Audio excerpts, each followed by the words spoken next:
industry, and it's not just the tech industry, but the tech industry has a particular issue with it. And one of the reasons I believe why we're not hearing those stories is because of the overly broad and restrictive non-disclosure and non-disparagement agreements that the employees who would have access to this information are being forced to sign as they're being pushed out or as they're leaving through the regular course of change.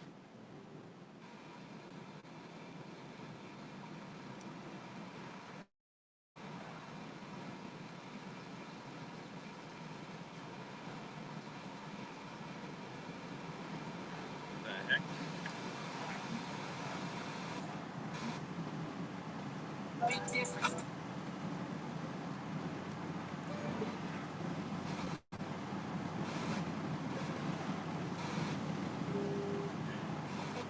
We can have as many hearings as we want, but until we have codified protections, things aren't going to change. So Meredith, that's the goal, getting those codified protections. And first thing I'll get when I get there is probably some sleep. Spoken of, and the state level legislation we've been talking about this hour.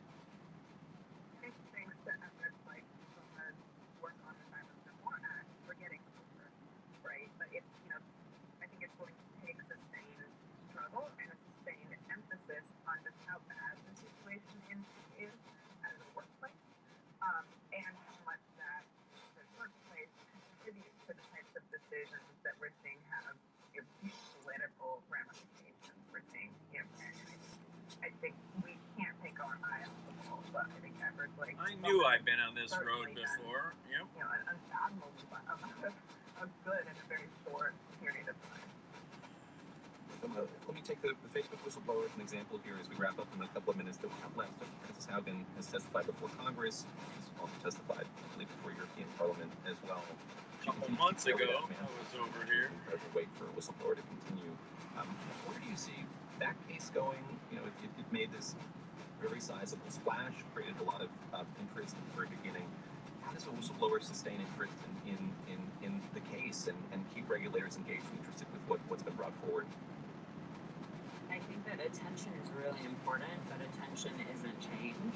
And so what we really need is folks like Florida to reach out to state lawmakers and to push for legislation to be drafted and introduced at the beginning of the next session. That's what we also need at the federal level. The hearing. Toledo Airport on the left. Woo-hoo! Those lawmakers who are asking tough questions about Facebook receive texts from Facebook. Toledo Express Airport. Until we have actual legislation. Not an international airport. Level that would rein in these companies. You can't get there from here.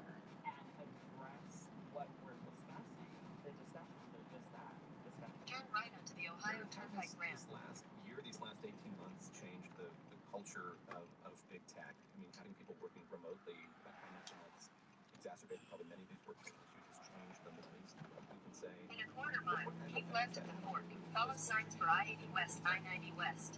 I haven't been inside tech since July 2019, so I can't speak from experience.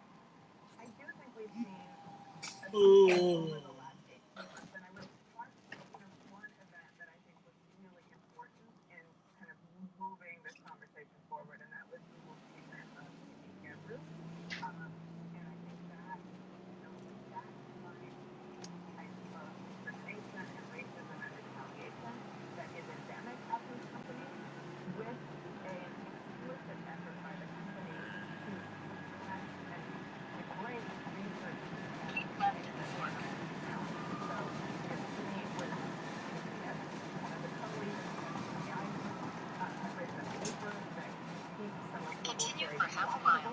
Knowledge, and Google tried to suppress this paper and ultimately fired her. So I think that was a moment where people saying good faith and sort of them, I think that really kind of cut that off a bit or made that as possible for fantastic research. Larry Whitaker is faculty director at the AI Now Institute at York University. In a quarter mile, merge onto I-80 West, I-90 West. Both of you for joining us this hour, really appreciate it. And remember, we have a text club here at 1A. We'll only ever send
typical Christian family preparing for the apocalypse, the hurricane that blew off the roof while he was home, and much more. Join us.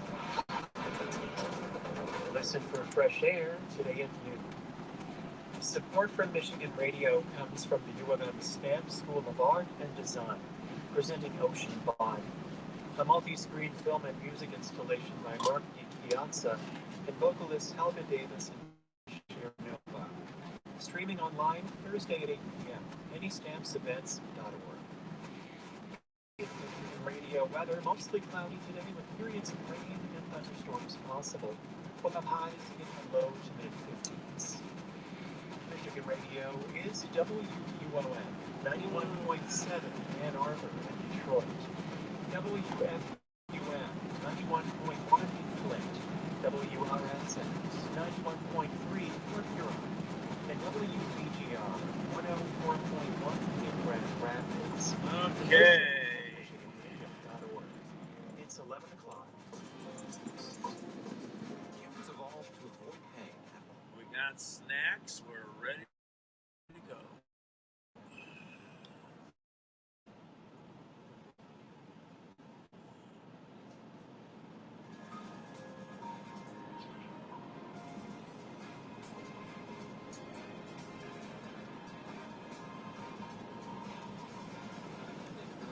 Jen White today on 1A, pain and pleasure. Oops. Over plunges, high-intensity training, red hot Okay, that was no good. BDSM.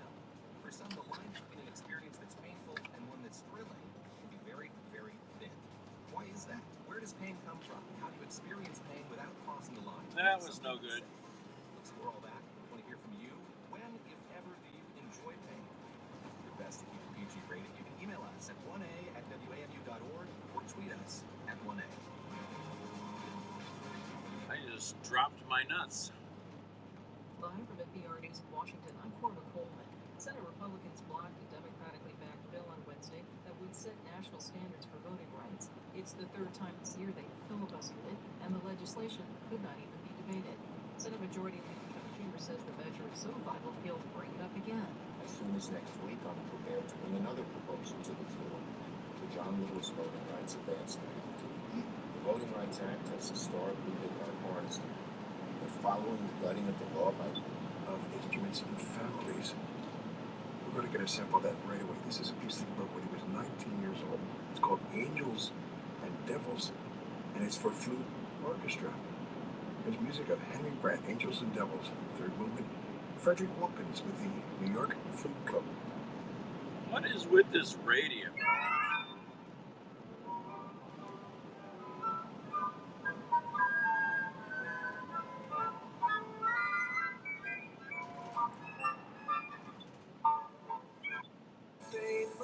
Photos, those sentimental I want to share my work. It's when we're getting out of lockdown. In Melbourne right now, we have as much COVID as they have in Radio's nuts. 41, and then setting for Saturday as well with a high of 57. It's 11:02, 62 in Toledo and Lima, 60 in Fort Wayne, and thank you so much for your support. Also, thank you to the businesses that team up with you, like Corsica Technologies, offering IT solutions for your business challenges. Details at wbcl.org with Bill Wickham. Great things.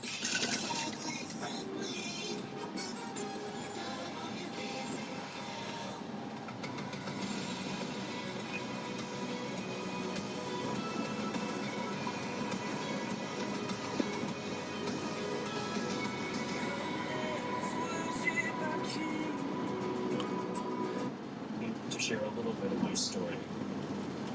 I grew up in a pretty typical Catholic family. My dad was a captain in the Navy, my mom an English teacher. I have two older sisters. We moved around a bunch when I was growing up, from California to Maryland to Guam to New Jersey. Each stop was a new adventure.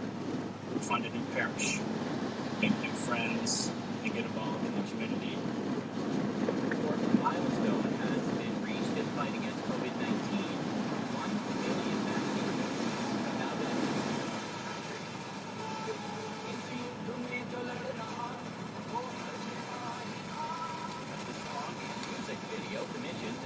Newfoundland.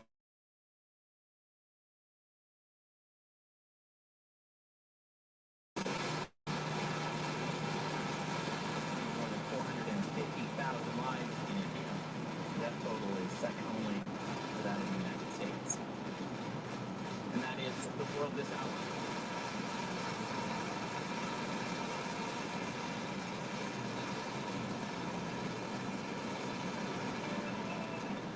My name is Mark Linnell, and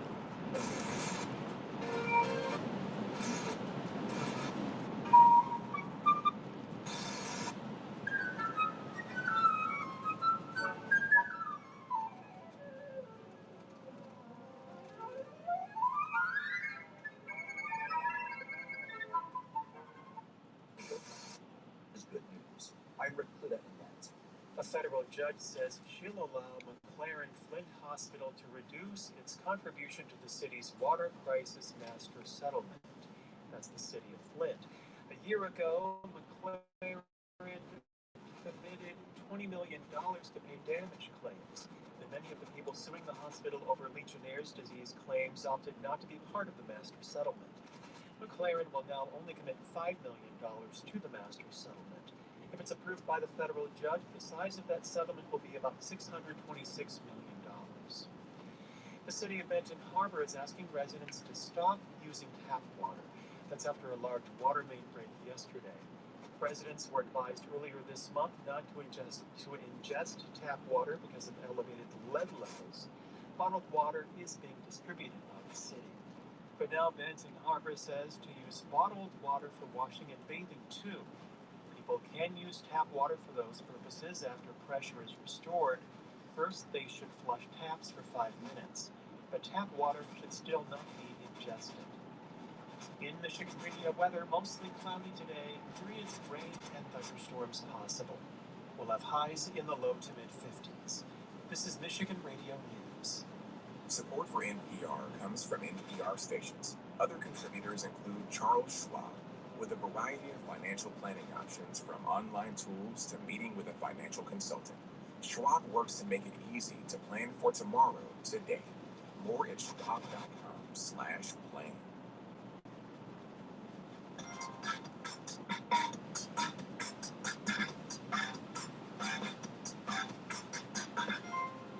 This is 1A. I'm David Gura in for Jen Weiss. Humans are hardwired to avoid pain. How do you explain ultramarathons or BDSM or the fact that so many people around the world try the world's hottest chili pepper, what's known as the Carolina Reaper? Oh my God! So that's bad.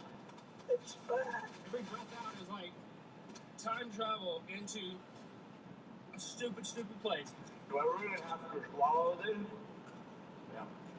Think about something else. Ah! Oh yeah, that's hot. And it's still tough. Oh yeah. Are you crying? Oh yeah. It's hot. It's hot. But later this hour, we'll hear from the creator of that pepper about setting mouths on fire all over the world. But first, why do people seek out pain in the first place? Here to help us answer that is Lee Coward. You're a science journalist, the author of Hurts So Good, The Science and Culture of Pain on Purpose. Lee, welcome to 1A.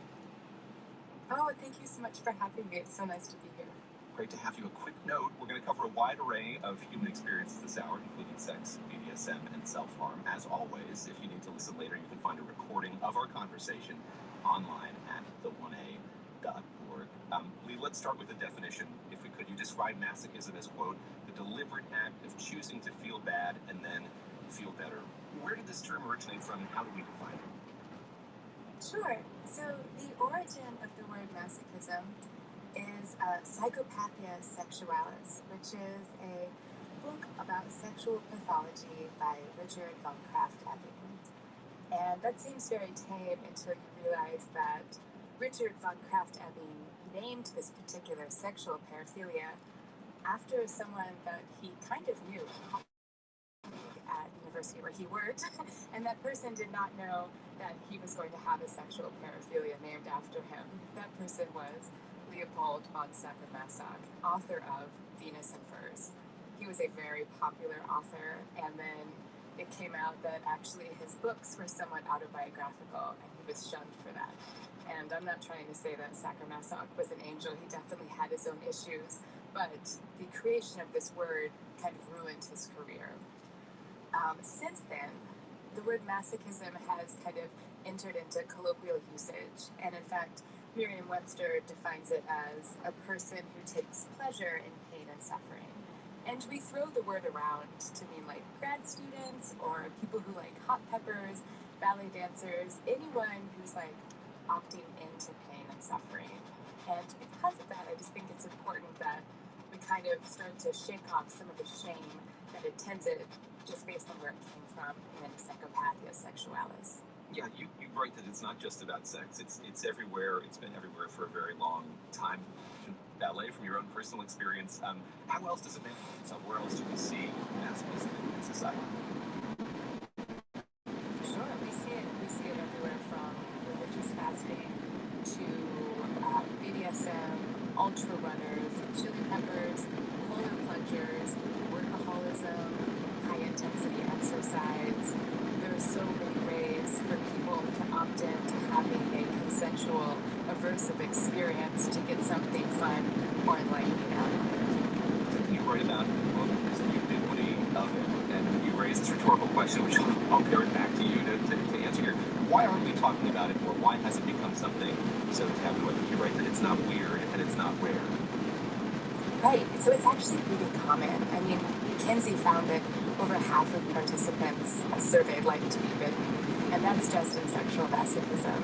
I think, though, the reason that it's still somewhat taboo is that American culture does feel that sexuality is taboo, and the fact that some people use pain for sexual pleasure and some people use pain for non-sexual pleasure still makes people somewhat uncomfortable. And you have, because things like an ultra marathon still gets draped in the dignity of athleticism, and so we feel okay talking about that because it feels very distant from the bedroom. But since we do have sexuality taboo in our culture, it makes it kind of hard to lump everything together when some people are still hesitant to be associated with sexual masochism. You describe yourself as a high sensation-seeking masochist. I wonder if you could define that, help us understand what that means, and then maybe use that as a jump-off to talk a bit about how you decided to write this book, to do this intellectual exploration of this term. Sure. So I think the two things that are really important to understand high sensation-seeking masochism is, one, masochism is always consensual. If you can't opt out of it, it's not masochism, it's something else. The ability to opt into something creates a container to have an experience that feels dangerous, but you're in control of. And you can get a lot of psychological and biochemical benefits from engaging in that. The second thing to understand is that pain is always 100% subjective. There's currently no machine I can scan your brain with that will tell me exactly how much pain you have, because it's different every time. Your brain takes into account context, memory, expectation, desire, arousal, all of these things, and then gives you pain. So there's a great story about Dr. Lorimer Moseley, who was hiking in the bush, and he felt a sensation on his leg, and his brain kind of goes through this checklist, like, where am I? I'm hiking. I felt a scratch, is that okay? Probably.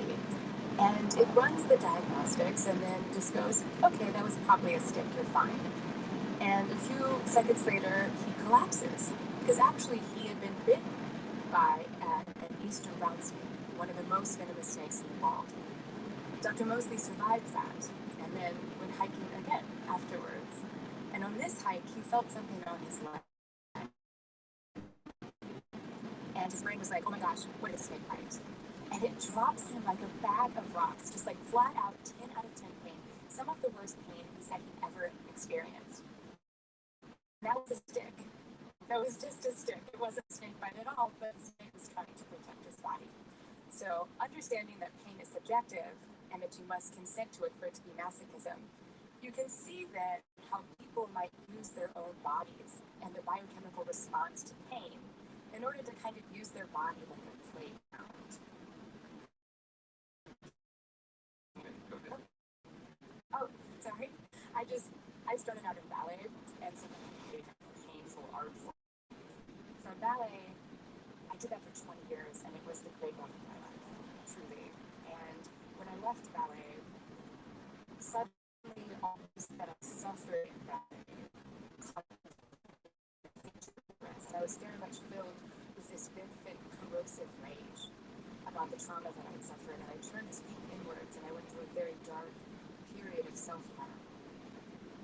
Since then, I've done a lot of therapy and a lot of healing. And what's curious to me is now that I am healthy and grounded, and I go to therapy because I feel really good, I still like to play with pain. And that's really where the book started. Like, why am I like this? Why do I still like to engage with pain, and what am I getting out of it? And the more I researched that question, the more I saw how ubiquitous it really was to get some work.